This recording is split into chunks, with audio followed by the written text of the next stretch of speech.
नमस्कार, जनमत की पुकार में आपका स्वागत है। राहुल गांधी से ईडी की पूछताछ को लेकर राजस्थान के मुख्यमंत्री अशोक गहलोत ने केंद्र की मोदी सरकार पर निशाना साधा। राजस्थान के मुख्यमंत्री अशोक गहलोत ने कांग्रेस नेता राहुल गांधी से 5 दिन तक 50 घंटे से अधिक पूछताछ कर केंद्र की मोदी सरकार पर निशाना साधा है। मुख्यमंत्री गहलोत ने दिल्ली में प्रेस कॉन्फ्रेंस के दौरान कहा कि आज देश में जो है वह चिंताजनक है। राहुल गांधी को 5 दिन तक 50 घंटे पूछताछ की गई, ऐसा कभी हुआ नहीं। राहुल गांधी ने जिस रूप में ईडी को फेस किया है वो भी बेमिसाल है। 50 घंटे लगातार पूछताछ, लंच पर जाने की भी अनुमति नहीं, 12:30 बजे पौने 1 बजे रात तक रोके रखना, तमाम रिकॉर्ड पहली बार बन रहे हैं। साथ ही उन्होंने कहा कि इस तरह के घटनाक्रम में जिस प्रकार पुलिस का रवैया था वो भी बेमिसाल था। आज तक ऐसा रवैया पुलिस का कभी सामने नहीं आया। पॉलिटिकल मूवमेंट होते हैं, उसको फेस करती है विपक्षी पार्टियां। ये पहली बार है कि पुलिस द्वारा टारगेट करके कांग्रेस नेताओं को चुन चुन उनके साथ मिसबिहेव किया गया। कई जगह पिटाई भी की, थानों के अंदर ले जाया गया, रात को 12 और 1 बजे छोड़ा गया। वो चिंताजनक है। जिस रूप में एक तरफ राहुल गांधी जी को 5 दिन तक 50 घंटे पूछताछ की गई, वो भी आज तक कभी ऐसा हुआ नहीं। और राहुल गांधी ने भी जिस रूप से ईडी को फेस किया वो भी बेमिसाल है। 50 घंटे लगातार पूछताछ करना, लंच में जाने से भी अलाउ नहीं करना, 12:30 पौने 1 बजे तक रात को रोके रखना, ये तमाम जो रिकॉर्ड बन रहे हैं पहली बार बन रहे हैं। और ईडी के अंदर भी और ईडी के बाहर भी जिस प्रकार पुलिस का रवैया था वो भी बेमिसाल था। आज तक ऐसा रवैया पुलिस का कभी सामने नहीं आया। पॉलिटिकल मूवमेंट होते हैं और उसको फेस करती विपक्षी पार्टी है। ये पहली बार है कि पुलिस टारगेट कर कर के कांग्रेस नेताओं को, विशेष रूप से महिला कांग्रेस की नेताओं को, हमारे वरिष्ठ नेताओं को चुन चुन करके उनके साथ मिसबिहेव किया गया। कई जगह पिटाई भी हो गई। और जिस प्रकार पूरे दिल्ली के बॉर्डर पे ले जाया गया उनको थानों के अंदर, रात को 12-1 बजे छोड़ा गया, ये तमाम पहली बार पुलिस का आतंक देख रहे हैं हम लोग। और ये एक चिंता की स्थिति है। मैं समझता हूँ ये पुलिस का रिहर्सल है देश के लिए कि जब तानाशाही आएगी पूरी तरह तब किस प्रकार का व्यवहार होगा, किस प्रकार हमें करना है, उसका रिहर्सल करने का पुलिस को जो मौका दिया गया वो बहुत खतरनाक है। ये कोई दुश्मनी नहीं होती है राजनीति के अंदर। अपना अपना काम करते हैं, पक्ष विपक्ष ले आते हैं, कोर्ट अरेस्ट देते हैं। जो विपक्ष होता है वो खुद अपना आप को समर्पित करता है अरेस्ट के लिए, उसको कहते हैं कोर्टेड अरेस्ट। इस केस के अंदर खुद आगे आके हम गिरफ्तारी दे रहे थे, तो उनको व्यवहार वैसे ही करना चाहिए था जो आज तक होता आया है, सरकारें किसी की रही हो। पहली बार है कि उनके साथ में दुश्मनों की तरह व्यवहार किया गया, जैसे कि देश के नागरिक नहीं हैं। वही माहौल देखने को मिला 5।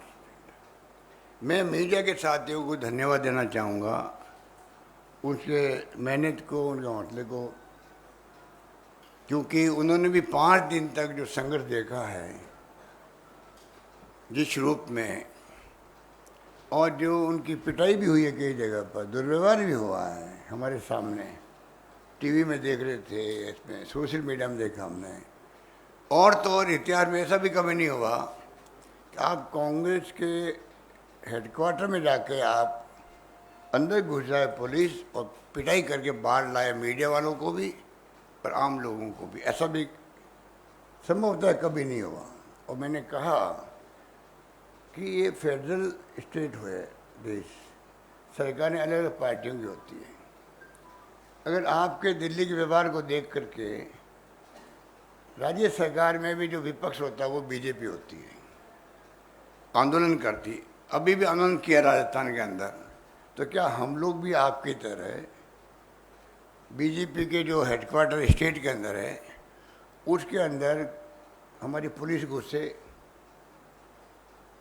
दुर्व्यवहार करे, कार्यकर्ताओं को पीट के बाहर निकाल दे, ये शोभा देता है क्या? अच्छा है क्या? ये कौन सी परंपरा पैदा कर रहे हैं लोग? बहुत खतरनाक की परंपराएं स्थापित कर रही है बीजेपी। इसलिए हम बार बार कहते हैं कि देश किस दिशा में जा रहा है। मैं बहुत गंभीरता से कहना चाहूँगा, 50 साल का मेरा अनुभव राजनीति का है। 42 साल मुझे पार्लियामेंट में आए हुए हो गए।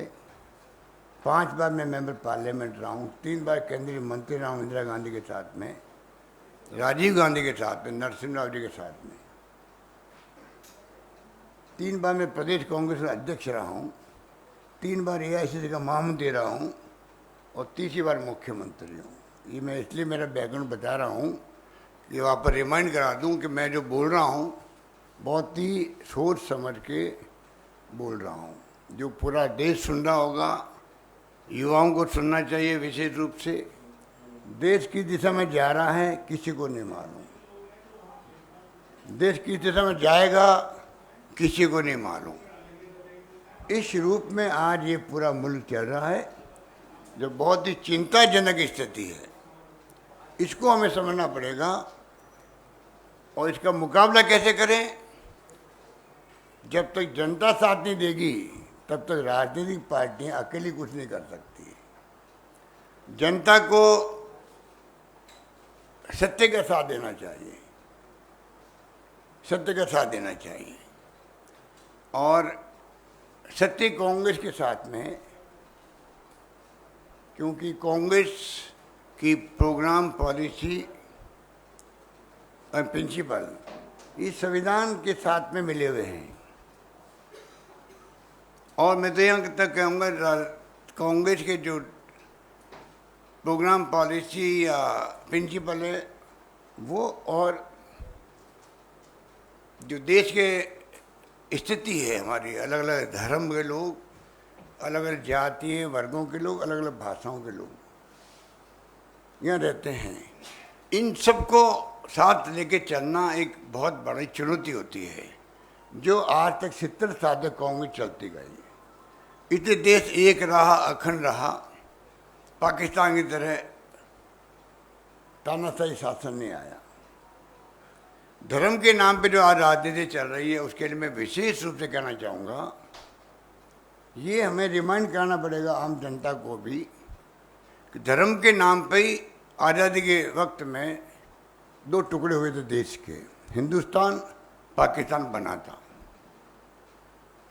तो पाकिस्तान तो एक धर्म के लोगों का मुल्क था, हमारा मुल्क सर्वधर्म समभाव की भावना वाला मुल्क था। तो क्या कारण है कि हम तो एकजुट रहे, एक अखंड रहे। चाहे इंदिरा गांधी जी ने जान दे दी, राहुल गांधी जी, राजीव गांधी जी के ज़माने में, राहुल जी तो बहुत बच्चे थे उस वक्त में, उन्होंने देखा अपनी दादी को भी और पिताजी की शहादत को देखा। पर राजीव गांधी जिस प्रकार शहीद हो गए, सरदार बेन सिंह जी ने नाबूद कर दिया उन्होंने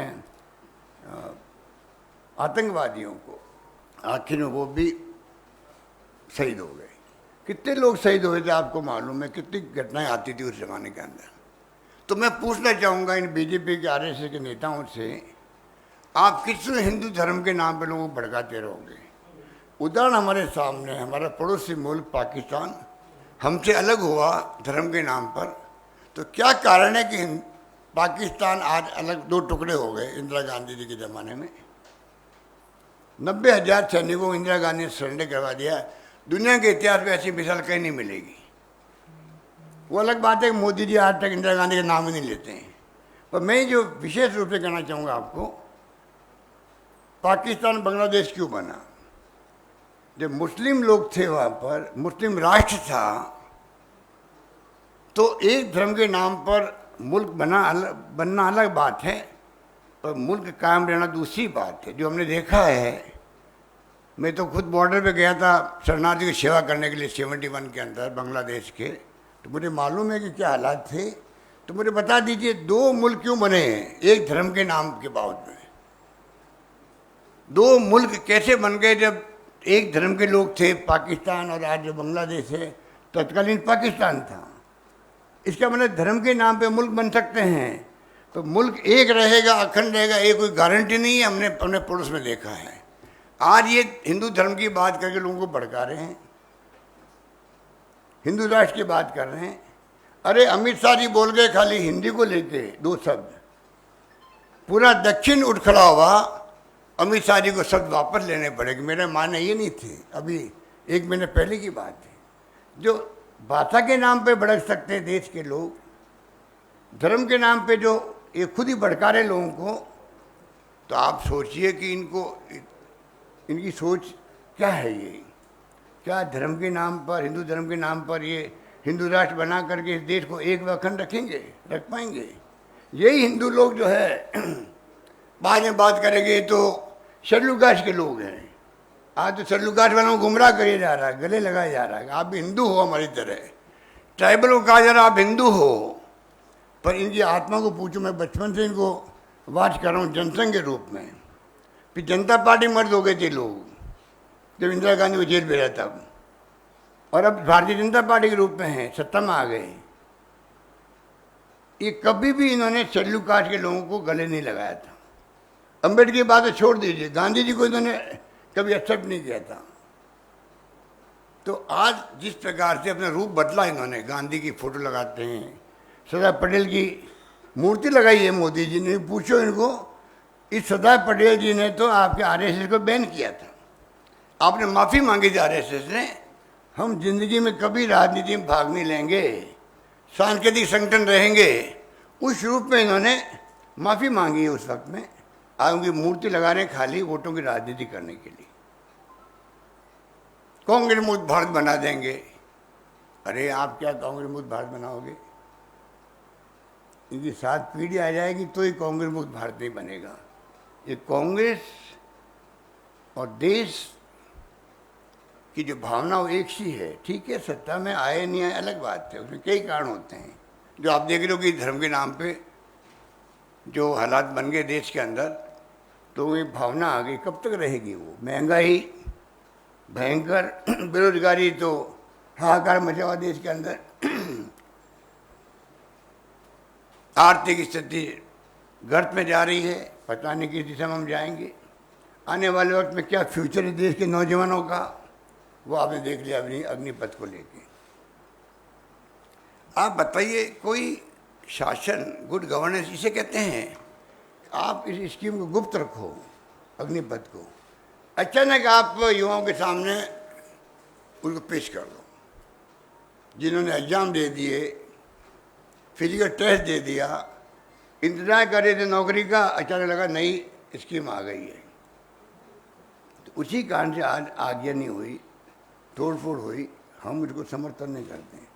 हम युवाओं से अपील करते हैं कि आप अपनी बात कहो, शांतिपूर्ण तरीके से कहो, अहिंसा के तरीके से कहो, कोई दिक्कत नहीं उसके अंदर, पर हिंसा नहीं करनी चाहिए।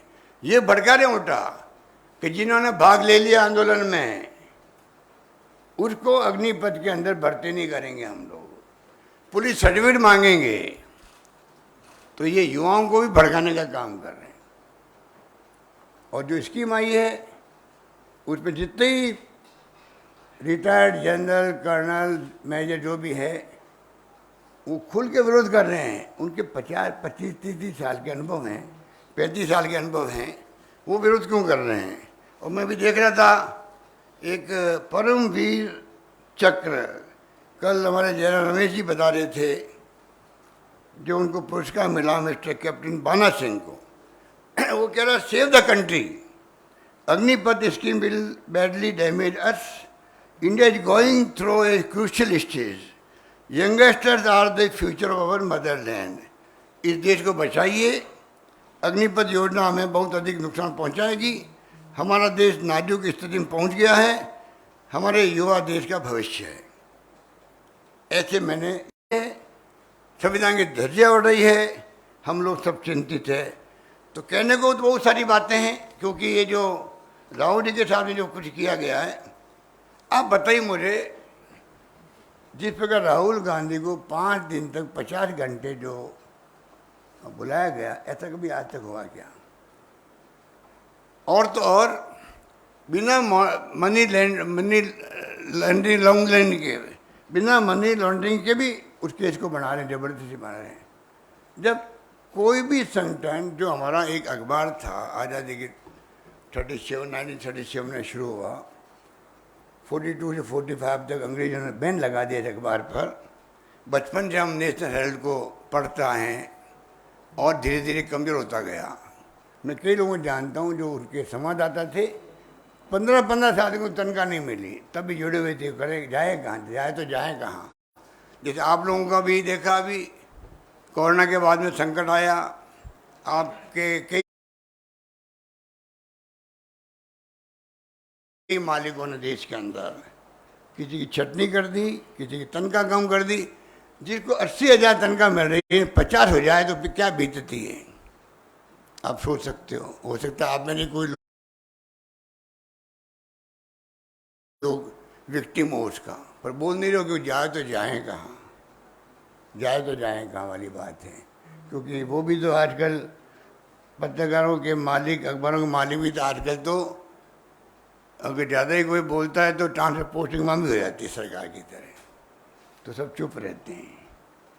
तो वो अखबार जिसको हम वापस चालू करना चाहते थे, आप मर्म समझने की कोशिश कीजिएगा। मैंने खुद ने पुनः मजबूत करना चाहिए और हम अपनी बात ढंग से कह सकें, क्योंकि मीडिया वाले दबाव के अंदर है, पत्रकारों की, मीडिया वालों, और वो तो ऐसी स्थिति तक 15-20 साल से तनख्वाह नहीं दे पा रहा है। तो पूरी स्कीम बनाएगी, वहाँ पर रिवाइव कैसे करें? जो भी है वो सब कुछ चुकाए गए, सरकार को चुकाए गए। नई कंपनी बनाई गई जिससे कि पूरी तरह मॉनिटरिंग हो सके, ढंग से। चंदा देने वाले गुनाहगार है कांग्रेस को, पूरा चंदा आज बीजेपी को मिल रहा है। लूट रहे बीजेपी वाले देश को, एक तरफ करप्शन करके। आप बिलीव नहीं कर सकते, आरएसएस और बीजेपी के नेता लोग, इनको मजा आ गया राज का। राज पहली बार मिला है, वाजपेयी के वक्त में इतनी छूट नहीं थी, अब पूरी छूट है लूटने की। जम के पैसा खा रहे हैं, जम के ये राजनीति कर रहे हैं, अपने ऑफिसर बना रहे हैं। तैयार नहीं कांग्रेस को भी, नेशनल हेराल्ड को भी, यंग इंडिया कंपनी को भी, और उन स्थिति में चल रहा है। फिर भी संघर्ष करते करते आगे बढ़ते गए। इन्होंने क्रिमिनल केस करवा दिया, वो अलग जमानत हुई सोनिया जी की, राहुल जी की, जिसने सब कुछ त्याग दिया। इसी ईडी ने उस 15 के केस को वापस आप 7 साल 8 साल बाद वापस ला के रिवाइव कर रहे हो और बुला के आप बयान दे रहे हो। कल वो अभिषेक मनु सिंह भी कह रहे थे एफआईआर तक दर्ज नहीं हुई इसके अंदर। आप 5 दिन तक 50 घंटे बैठाओगे एक नागरिक को। राहुल गांधी कितने बड़े नेता हमारे पार्टी के होगी। इन स्थिति में हम चल रहे हैं। इसलिए मैं कहना चाहूँगा कि मैं माफ़ी चाहता हूँ, कुछ मैंने लंबा बोल गया हूँगा, पर मेरे दिल की भावना बहुत सारी है। रोज़ आप देखते हो मैं बोलता रहता हूँ मीडिया के अंदर, कहने की आवश्यकता नहीं है। मुझे खुशी है कि आपने दमखम के साथ में 5 दिन तक कभी इस पूरे माहौल के अंदर आपने अपनी भूमिका निभाई। यही बात करता मैं अपनी बात समाप्त करता हूँ। और मेरे सामने घड़ी रख दी गई है, ये जनरल सेक्रेटरी इंचार्ज है, इनका हुक्म मानना पड़ता है। घड़ी रखी नहीं, आधा मिनट मैंने बात अपनी ख़त्म की नहीं बस। अगर आपने हमारा अभी तक चैनल सब्सक्राइब नहीं किया है तो कृपया चैनल सब्सक्राइब कर लें, लाइक करें, शेयर करें, कमेंट करें। तो मिलते हैं फिर किसी और खबरों के साथ। नमस्कार।